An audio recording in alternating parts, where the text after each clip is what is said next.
Hey, how you doing? Happy New Year and welcome to this new Pixelmator tutorial. In this Pixelmator tutorial, I'm going to show you how to make a nice logo for whatever you want to use it for, and then add a great effect called page curl.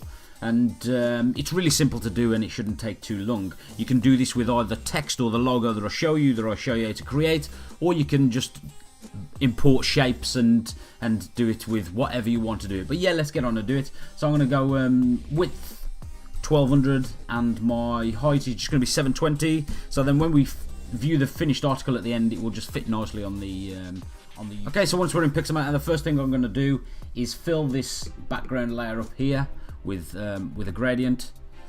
I've got this gradient here. I'm just going to select my gradient from my tools right here, and my gradients pop up if I double click the gradient here. Likewise, I can also press Command and 5 maybe on my keyboard, which will show the gradients. Yep, and I've just got a black gradient that's going into a licorice color. It's simple. It's a simple gradient, and then I've got it on radial, and then I'm just gonna drag that. Let me just make that black a little bit longer. So, and this is my choice of background layer. You can choose any background layer that you want to. I'm then going to go and select a shape. So I'm going to go to my tools, shapes, and select my rounded rectangle shape. When you're selecting shapes, you don't have to worry about creating new layers, because as soon as you drag and drop the shape out, it will create a new layer for you. So this gradient I'm going to want to change. I'm going to change for this orange color right here. Go to my colors and select the orange color for my stroke, and on my gradient I'm going to drop this to make a color, and I'm just going to make it a licorice color or a black color. Black? Yeah, black color. That's white. Let's make a black color. There we go. You notice I've got a shadow and an inner shadow that I want to remove on this color that I'm using right there, and I'm just going to drag the width up. I'm just going to double click and type 2. So the width of my border is 2, and now I can move this rounded rectangle into the middle of the screen. This styles palette, sometimes with the new sort of gradients and the stroke colors, it can get a bit confusing, but if you try and keep it as simple as possible, you're normally okay. So then I'm going to make some text. I'm going to go to my text tool and drag my text out. Oh, it's already the size that I want. I'm just going to type in 13th design.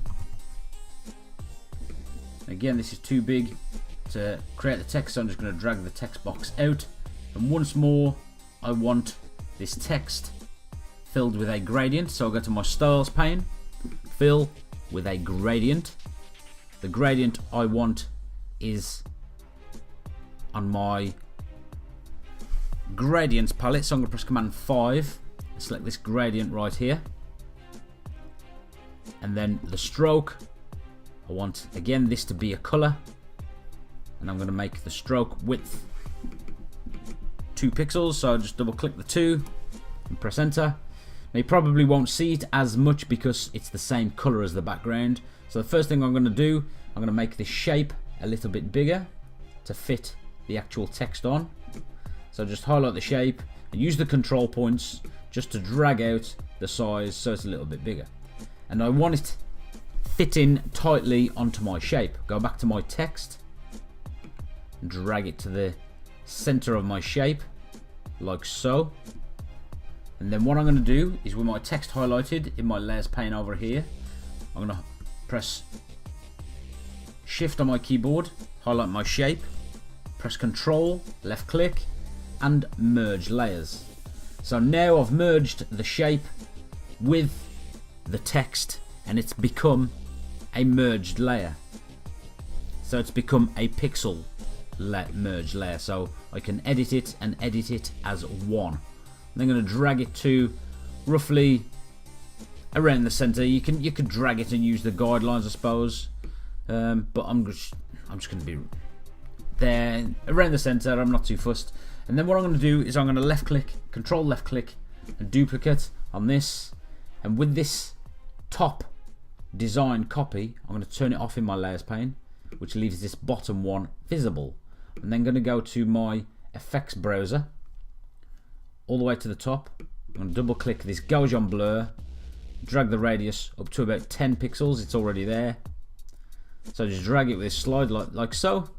Drag it up to about 10 pixels. Like I said, they have to be exactly accurate. It's down to your to preference, self-preference. And then I'm going to go to the motion and double click the motion with this bottom copy still highlighted in my layers pane. Double click the motion. And the motion, I want it to be the radius about 22, but the angle I want it to go up and down, not left and right. So just move the angle around to about -100. Drag the radius up again to about 30, just so you got this elongated sort of stretch look, and it's all blurred. Click OK. So we're happy with that. Now I'm going to turn on my top copy. With this top copy selected in my layers pane, I'll scroll down to this page curl. I'm going to double click the page curl, and we get this little heads up display, this little tool bar right here. Now you can just go ahead with the sliders and mess around with the time. Likewise with the angle, you can change the angle, which side it comes in from, and also the radius that you can change. But I'm just going to go ahead and highlight the figures. I'm going to highlight the time and just type 44 and press return on my keyboard. Command Z that, 'cause I made a mistake. Page curl, press 44. Don't press enter on your keyboard or return your keyboard, because it will just remove the tool and apply the effect. And then I'm going to do a -32, and then I'm going to go for a 49.5. So I've got my top, I've got my time on 44, my angle on -32, and my radius on 49.5, and then I'm going to press OK. So now I've got this fantastic little page curl, and it looks really good. And the reason I have the bottom sort of layer showing in a blurred manner like this is because it also gives it more of a 3D effect. So if I turn the bottom one off, so you lose a little bit of depth, or a depth of vision, so the 3D effect removes itself a little bit. It's still quite effective in itself, but if I turn that bottom layer back on, surely you agree, you get that sort of stood back see-through vision. So we're gonna go and export that out, and that's really simple. And I'll be back with that. My next video will be that space sort of scenario, because quite a few people have asked for that. So thanks a lot for watching. If you have any questions, please leave them in the comments below. And yeah, I'll catch you soon. Bye.